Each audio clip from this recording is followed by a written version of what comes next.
화제가 된 사건 사고 소식 짚어보는 아침의 이슈 시간입니다. 네, 조기현 변호사, 정혁진 변호사와 함께 자세한 이야기 나눠보도록 하겠습니다. 안녕하십니까? 안녕하세요. 윤석열 전 대통령이 자신의 구속이 부당하다며 법원에 구속 적부심을 청구를 했습니다. 네. 윤 대통령 측이 주장하는 어떤 부당함의 근거가 어떤 부분이에요? 일단은 구속 적부심이라고 하는 거냐, 예. 구속의 적부, 다시 말해서 구속이 타당한 거냐 부당한 거냐 이거를 다시 한번 심사해달라는 거거든요. 네. 그런데 구속 적부심은 피의자만 할 수 있습니다. 그러니까 만약에 기소돼서 피고인이 되면 구속 적부심을 할 수가 없거든요. 그러니까 아직까지는 기소가 안 된 상황이니까 윤 대통령 측에서 구속 적부심을 이제 청구하는 것 같은데, 그런데 중요한 건 뭐냐면요. 형사소송법 208조를 보면 구속됐다가 석방된 사람은 동일 범죄 사실에 관해서 재차 구속할 수 없다 이렇게 규정하고 있고요. 예. 여기서 핵심은 동일 범죄 사실인데 208조 2항에 뭐라고 규정되어 있느냐. 하나의 목적을 위해서 동시 또는 수단 결과의 관계에서 행해진 행위는 동일 범죄 사실로 간주한다 이렇게 돼 있어요. 예. 그러니까 이전에 윤석열 대통령이 그 구속된 적 있지 않았습니까? 예. 그때는 내란 혐의였어요. 공수처에 의해서.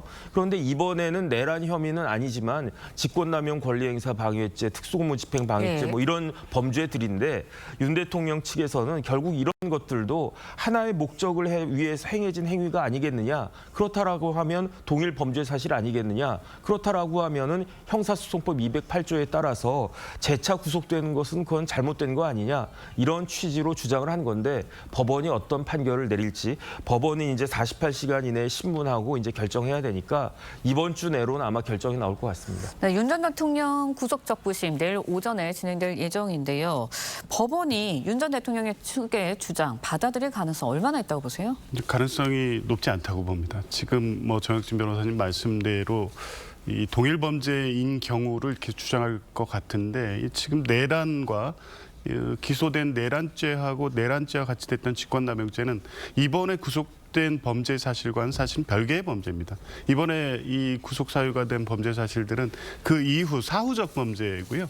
관련성은 있지만 동일 범죄 범주로 분류될 수는 없습니다. 그러니까 체포영장 집행 과정에서의 특수공무집행 방해, 또 비화폰 삭제 등 직권 남용이기 때문에 이렇게 받아들일 가능성이 없고, 주요하게 구속 사유로 봤던 증거 인멸의 우려가 해소된 것도 아니고 그에 따른 사정 변경이 발생하지도 않았습니다. 오히려 외부의 지지 세력 결집을 통해서 주요 참고인이나 공범들에 대한 진술을 왜곡시킬 가능성이 더해진 게 아니냐 이런 상황이 조성되고 있기 때문에 여러 가지 상황을 종합해 보면 법원이 받아들일 가능성은 높지 않다고 봅니다. 네, 지금 수사를 진행 중인 내란 특검의 움직임 중에 눈에 띄는 게 하나 있습니다. 윤석열 전 대통령에 대한 호칭을 피의자 윤석열로 쓰기 시작을 했어요. 그 전까지는 윤석열 전 대통령이라고 써왔는데 이제 그걸 안 쓴다는 거예요. 무슨 의미입니까, 이게? 원칙은 피의자가 맞죠. 예. 뭐 원칙은 전직 대통령이 아니라 현직 대통령이라고 하더라도 예. 만약에 형사 입건돼서 형사 재판 절차가 수사가 진행된다라고 하면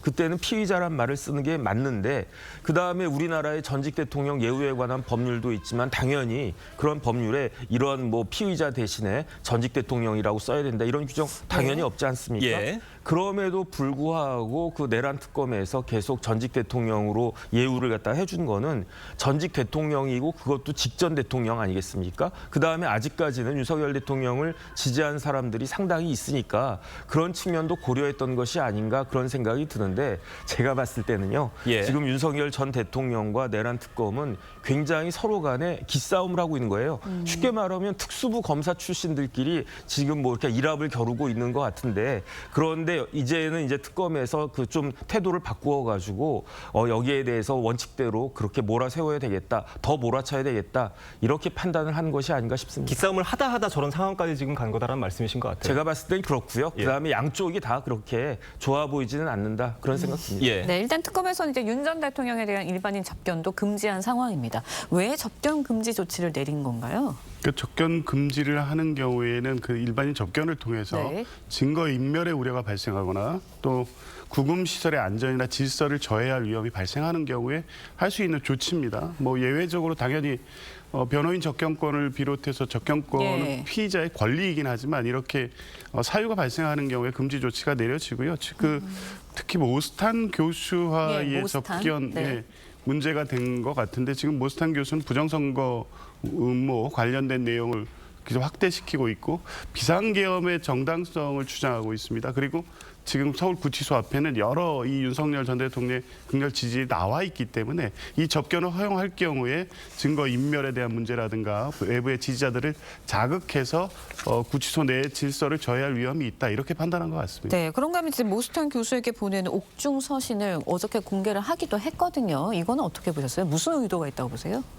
지금 모스탄 교수를 통해서 서울구치소 앞에서 이렇게 공개가 됐습니다. 그러니까요. 그 내용 자체가 보면 지지자들에 대한 메시지입니다. 결국 지금 이제 사법적 절차는 수사에 비협조를 하면서 법적 판단의 경우에 가능성이 높지 않다고 예. 보고 결국 유일한 길은 모스탄과 같은 대외적 어떤 뭐 신망이 있다고 하는 이런 분들을 통해서 지지자들을 다시 결합하는 것만이 이후에 어떤 본인의 어떤 구명에 있어 도움이 된다 이런 판단을 하고 있는 것 같습니다. 알겠습니다. 정혁진 변호사, 조기현 변호사 두 분 말씀은 여기까지 듣겠습니다. 감사합니다. 고맙습니다.